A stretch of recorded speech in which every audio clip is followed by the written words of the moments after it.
नमस्कार। आप देख रहे हैं केवल चैनल और मैं हूं केवल कुमार। तो जैसा कि आप जानते हैं कि हम अपने चैनल के माध्यम से अलग अलग भिन्न भिन्न तरह की आपको जानकारियाँ देते हैं। कभी हम पर्यटन स्थल की जानकारी देते हैं, कभी हिमाचल प्रदेश के धार्मिक जो स्थल है उनके विषय से संबंधित आपको रूबरू करवाते हैं। लेकिन आज जिस विषय से संबंधित हम आपको रूबरू करवाने जा रहे हैं वो किसी परिचय की मोहताज नहीं है। बात कर रहे हैं आज के समय में हम कि हिमाचल प्रदेश में जो नशे का जो कारोबार फैल रहा है या किस तरह से अभिभावक जो है अपने बच्चों को जो है नशे से मुक्ति दिलाएं, इसी विषय से संबंधित हम बात कर रहे हैं आज मिस्टर अरुण शर्मा जी से। तो आइए जो हम जानकारी लेते हैं कि अरुण शर्मा जी नशे से संबंधित हमें किस तरह की जो है जानकारी दे रहे हैं। चैनल केवल चैनल में आपका स्वागत है। बहुत बहुत धन्यवाद आपका। तो सबसे पहले तो आपके इस चैनल के लिए बहुत शुभकामनाएं। आपका चैनल जो है दिन रात तरक्की करे। बहुत बहुत धन्यवाद सर। तो सर हम जानना ये चाहते हैं कि जैसे आपको मालूम है कि आज की जो पीढ़ी है वो नशे पे एक तरह से डूब रही है, तो आप कैसे उनको जो है नशे से कैसे उनको दूर किया जाए तो उसके बारे में आप थोड़ा सा अपना विचार बताएं कैसे क्या किया। तो केवल जी, सबसे पहले तो मैं आपको बहुत बधाई देता हूँ इस चैनल के लिए। और ये जो आपने ये टॉपिक जो रखा है आज, ये टॉपिक एक बड़ा ही गंभीर मुद्दा है। ये केवल हमारे जिला स्तर पे नहीं है, प्रदेश स्तर पे नहीं है, ये राष्ट्रीय स्तर पे है। और ये मुद्दा है कि हमारी जो युवा जनरेशन है, युवा पीढ़ी है, वो जो है नशे की गर्त में डूब रही है। तो केवल जी, सबसे पहले मैं आपको ये बताना चाहता हूँ कि युवाओं को इस नशे की गर्त से निकालने के लिए जो मेरी अपनी राय है वो ये है कि सबसे पहले तो पेरेंट्स जो हैं, बच्चों के अभिभावक जो है, मैं उनसे गुजारिश करता हूँ कि वो बच्चे के जो कार्य प्रणाली है, बच्चे स्कूल से आते हैं, यहाँ मेरे सामने कई ऐसे उदाहरण हैं। बच्चे स्कूल से आते हैं और ट्यूशन चले जाते हैं। अच्छा, कई बच्चे ऐसे हैं जो दूर दराज से पढ़ने के लिए आते हैं, गांव से आते हैं और मंडी कॉलेज में उन्होंने एडमिशन ली हुई है। कॉलेज में एडमिशन ली हुई है, अभिभावक समझते हैं कि हमारे बच्चे पढ़ रहे हैं, मगर ऐसा नहीं है। बच्चे जो है, बच्चों को स्वतंत्रता मिलती है क्योंकि पहले पेरेंट्स के अधीन होते हैं, वहाँ से उनको स्वतंत्रता मिलती है। तो बच्चे जो है, ये मैक्सिमम जो बच्चे हैं, ये जब कॉलेज में अपने हॉस्टल में आते हैं, किराए पर कमरे लेके रहना शुरू करते हैं, उस वक्त जो है गेट टुगेदर होके जो है ये नशा सीखते हैं। तो सबसे पहले अभिभावकों को जो है इनके ऊपर चेकिंग रखनी चाहिए कि हमारे बच्चे, बीच में छापा भी डालना चाहिए, इनको कभी देर सवेर आना चाहिए, पता करना चाहिए कि हमारे बच्चे एक्चुअली में जो है जिस कार्य के लिए हमने भेजे हुए हैं वो कार्य कर रहे हैं, पढ़ाई कर रहे हैं, कि नशे के गर्त में तो नहीं है। और मैंने तो लाइव देखे हैं बच्चे, अच्छे अच्छे घरों के बच्चे आए हुए हैं और कमरों के अंदर जो है शाम के वक्त एक दो बार मैं गया उनके बच्चों के, तो वहाँ शराब की बोतलें, और शराब तो छोड़ो, शराब तो छोटा सा नशा है, यहाँ पर एक बाहर से चिट्टा आया हुआ है जी। और आप हैरान हो जाएंगे, चिट्टे के साथ में कोई एक केमिकल होता है, सफ़ेद रंग का पाउडर होता है, उसको सूंघते हैं। आई डोंट नो क्या चीज़ है, चिट्टा या कुछ है। अच्छा, हमने ये भी सुनने में हमें आया कि बच्चे जो है केवल यही नशे नहीं कर रहे हैं, उनको नशा नहीं मिलता है तो वो जो है वो बाज़ार से खांसी की दवाई लेते हैं, उसको खाते हैं। और इवन देन यही नहीं है, बच्चे जब इनको कुछ नहीं मिलता तो ये जो बूट का पॉलिश है ये भी खाते हैं। ये हमारे मंडी के अंदर जो है, मैं आपको बताऊं, ऐसे बच्चे इन नशों को कर रहे हैं। तो केवल जी, जो इससे छुटकारे के लिए जो है सबसे पहले अभिभावक जो है उनको सतर्क होना पड़ेगा। और इसका इलाज सिर्फ यही है, हमारा जो सनातन धर्म है, हमारी भारत की जो संस्कृति है, हमारे यहाँ क्या होता था, पहले गुरुकुल होते थे। तो जब बच्चे जो हमारे यहाँ नर्सरी केजी में बच्चे जाते हैं तो उस वक्त क्या होता था, गुरुकुलों में योग की शिक्षा दी जाती थी। अब आप उदाहरण लो, यहाँ हमारे अर्जुन थे, 5 पांडव थे। उस वक्त उन्होंने छोटी सी उम्र में, अभी उनकी बड़ी अवस्था नहीं थी, 14-15 वर्ष के अंदर ही अर्जुन ने ब्रह्मास्त्र जो है उनके पास था, और न जाने और कितनी शक्तियाँ उनके पास थी। तो जैसे हम बीज बोएंगे वैसे हम फल जो है प्राप्त होंगे। बहुत ही अच्छी जानकारी दे रहे हैं। दर्शकों, आप ध्यान से सुनिएगा और आप सुन भी रहे होंगे कि देखिए, नशे से जो है जिंदगी जो है पूरी तरह से तहस नहस हो जाती है, और अगर हमें नशे से मुक्ति दिलानी है तो हमें अपने बच्चों को संस्कार देने पड़ेंगे, उनको जो है सनातन धर्म जो है बिल्कुल सिखाना पड़ेगा। और थोड़ा सा और भी इनसे जानकारी लेते हैं। सर, जानना चाहेंगे कि क्या सरकार की तरफ से कुछ आपको देख पा रहे हैं कि नशा मुक्ति के लिए, क्योंकि कई बार उन्होंने जो है एक अभियान भी चलाए होते हैं, तो क्या आपके नज़र में क्या वो अभियान काफ़ी है उन नशाओं को दूर करने के लिए, या कुछ आपके विचार अनुसार कुछ और भी होना चाहिए? सरकार ने अभी कुछ समय पहले हर स्कूल के अंदर जो है योगा की जो है शिक्षा जो है वो अनिवार्य की हुई है। मगर मैं एक बात कहना चाहूँगा कि योग की उन्होंने जो पहल की है बड़ी अच्छी पहल है। और इस पहल में मैं इतना कहना चाहूँगा कि ये जो पहल है इसमें हमें थोड़ा सा और जो है जो सरकार की तरफ से जो है और प्रेशराइज करना चाहिए, क्योंकि इसमें ऐसा है कि योग सिर्फ कसरत नहीं है। क्योंकि ये जो एक्सरसाइज है, आज मैं आपको उदाहरण दूँ, कई बच्चे जो बॉडी बिल्डिंग करते हैं, ठीक है, और वो जो है वो अलग चीज़ आ जाती है, उससे शरीर तो आपका बन जाएगा, मगर हमारा जो मनुष्य शरीर है वो उल्टा पेड़ है। इसमें शाखाएं जो है, जड़ है ऊपर है, शाखाएं नीचे की तरफ है।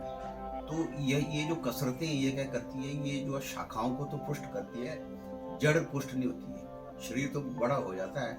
आपको मैं यहाँ कई उदाहरण दूँ, हमारे यहाँ कई सेलिब्रिटीज अच्छे दूर को जाना, अभी राजू श्रीवास्तव हमारे अच्छे कॉमेडियन थे, इसके बाद 2-3 स्टार थे, उन्होंने डिप्रेशन में जो है वो बॉडी बिल्डिंग करते थे, बॉडी बिल्डिंग के बाद वो कोई कैप्सूल लेते थे। तो बोलने का मतलब ऐसा है, बॉडी बिल्डिंग शरीर उनका पुष्ट था, लेकिन डिप्रेशन में उन्होंने जो है सुसाइड कर लिया। वो क्यों? उसका रीज़न ये की है कि हमारा जो है सनातन धर्म का जो योग है, योग से बढ़कर कोई शक्ति नहीं है। ये जो बॉडी बिल्डिंग, ये दूसरी जो एक्सरसाइजें हैं, ये इसके आगे नहीं है। और योग में क्या है, योग में सबसे पहले आता है यम नियम, अहिंसा, अस्तेय, फिर आता है ब्रह्मचर्य, फिर आता है धारणा, ध्यान और समाधि। तो हमारे योग के अंदर सबसे पहले जो है ये सिखाया जाता है कि जो शरीर के अंदर, मान लो कोई बच्चा, एक उदाहरण है कि बच्चा ड्रग में एडिक्ट हो चुका है, तो उसको आप कसरत से भी ठीक कर सकते हैं। उसको योग में हमारे क्या षटकर्मण की क्रिया होती है, उसको जो पानी और जल के द्वारा जो है सबसे पहले उसकी शुद्धि कराई जाती है, और कई दिन उसके जल के द्वारा जो है उसके शुद्धिकरण जो है, भमन क्रिया है, नेति क्रिया है, वारिसार क्रिया है, इसके द्वारा सबसे पहले उसको शरीर को शुद्ध किया जाता है। उसके बाद उसको जो है प्राणायाम की शिक्षा दी जाती है। धीरे धीरे जो है जब इस प्राणायाम के बाद वो ध्यान और समाधि की तरफ चलना शुरू करेगा, दिन में आधा घंटा पौना घंटा वो देना शुरू कर देगा, तो योग भी एक नशा है।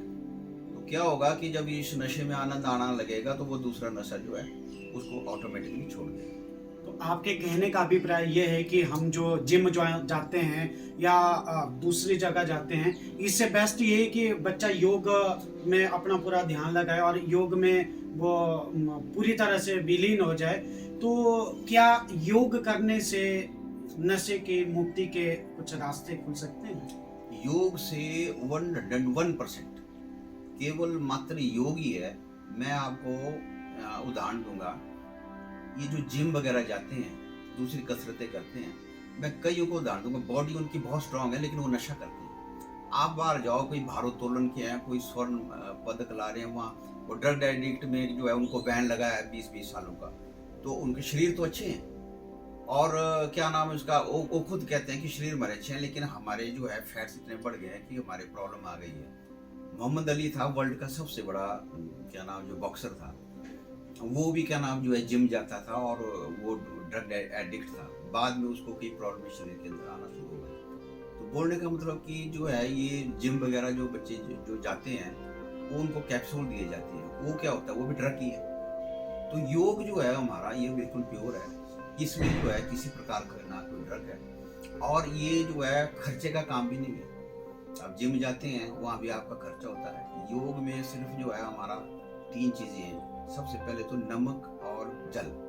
नमक और जल से हम 50% बीमारियों का इलाज करते हैं। उसके बाद देसी घी। देसी घी के द्वारा जो है, मान लो किसी बच्चे को बहुत ज़्यादा ड्रग एडिक्ट हो गया है और उसका दिमागी संतुलन जो है वो खराब हो चुका है, हम उसको नीति, जल नीति, वमन और घृत नीति नाक से जो है घी पिलाया जाता है और उससे ही हम उसका इलाज करते हैं। और हमारे पास कई उदाहरण है जो हमारे आश्रमों के अंदर जो है कई बच्चे हमने ठीक किए। बहुत ही साफ शब्दों में कह रहे हैं कि अगर आप योग की तरफ जाएंगे तो आप जो है अपना शरीर भी स्वस्थ रखेंगे, आपके अंदर नशे से भी आप पूरी तरह से मुक्त होंगे। चलते चलते एक और मैं बात पूछना चाहता हूँ, क्या युवाओं में जो बेरोजगारी फैल रही है और जो मानसिक तनाव है, कहीं वो इसकी वजह से तो नहीं नशे की तरफ जा रहे हैं? थोड़ा सा इसके बारे में बताएं ना। बेरोजगारी तो है, भारत के अंदर बेरोजगारी बहुत है, मगर हम कंफर्म नहीं कह सकते कि सभी बच्चे जो है बेरोजगारी के कारण जो है वो नशे की गर्त में चले जाते हैं। मेरे हिसाब से बेरोजगारी जो है, इसका कोई बहाना लेकर अगर कोई ये बोले कि मैं बेरोजगार हूँ, या अब कईयों को हम पूछते हैं आप शराब क्यों पीते हैं, वो कहते हैं जी हमें बड़ा दुख है और बड़ी टेंशन है। तो ये एक बहाना है उन लोगों का कि भाई शराब पीनी है। ये जो है बेरोजगारी अगर है तो इसका मतलब ये नहीं है कि हम ड्रग लें। ड्रग छोड़, इन्होंने केवल जी ने एक सवाल किया कि बेरोजगारी तो नहीं नशे में जाने का एक रीज़न है।